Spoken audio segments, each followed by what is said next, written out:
మీ తెలుగు నేస్తం Telugu stop app వెంటనే play store, app store లో డౌన్లోడ్ చేసుకోండి. ప్రతిక్షణం అన్ని తెలుగు వార్త విశేషాలతో పాటు మీ లోకల్ ప్రాంత వార్తలు కూడా సులభముగా తెలుసుకోండి. Natural star Nani director Vivek Athreya combination లో తెరకెక్కిన సరిపోదా శనివారం మూవీ బాక్సాఫీస్ వద్ద శనివారం వరకు రికార్డ్ స్థాయిలో కలెక్షన్లను సొంతం చేసుకున్న సంగతి తెలిసిందే.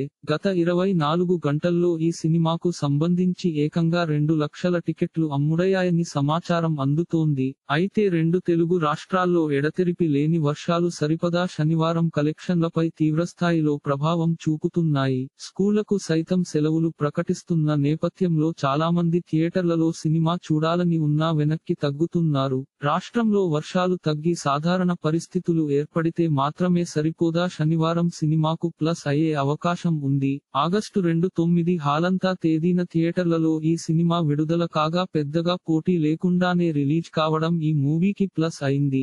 ఈ సినిమాలో అటు నాని ఇటు ఎస్.జె. సూర్య తమ అభినయంతో అదరగొట్టారనే చెప్పాలి. ప్రియాంక అరుల్ మోహన్ ఈ సినిమాలో హీరోయిన్ గా నటించగా ఆమె నటనకు సైతం మంచి మార్కులు పడ్డాయి. గబ్బర్ సింగ్ మూవీ రిలీజ్ అవుతుండటం కూడా సరిపోదా శనివారం కలెక్షన్లపై కొంతమేర ప్రభావం చూపే అవకాశాలు అయితే ఉన్నాయి. సరిపోదా శనివారం సినిమాకు 45 కోట్ల రూపాయల రేంజ్ లో ప్రీ రిలీజ్ బిజినెస్ జరగగా ఈ సినిమా బ్రేక్ ఈవెన్ కావాలంటే కనీసం 46 కోట్ల రూపాయల కలెక్షన్లు రావాలి. వాతావరణ పరిస్థితులు అనుకూలిస్తే సరిపోదా శనివారం మూవీ రేంజ్ మరింత పెరిగే అవకాశాలు అయితే ఉంటాయి. సరిపోదా శనివారం మూవీ డిజిటల్ హక్కులు నెట్ఫ్లిక్స్ సొంతం కాగా ఈ సినిమా ఓటీటీలో రిలీజ్ కావడానికి చాలా సమయం పట్టే అవకాశం ఉంది. ఇలాంటి మరిన్ని తెలుగు వార్త విశేషాలు కోసం ఛానల్ కి సబ్స్క్రైబ్ చేసి గంట నొక్కడం మర్చిపోకండి.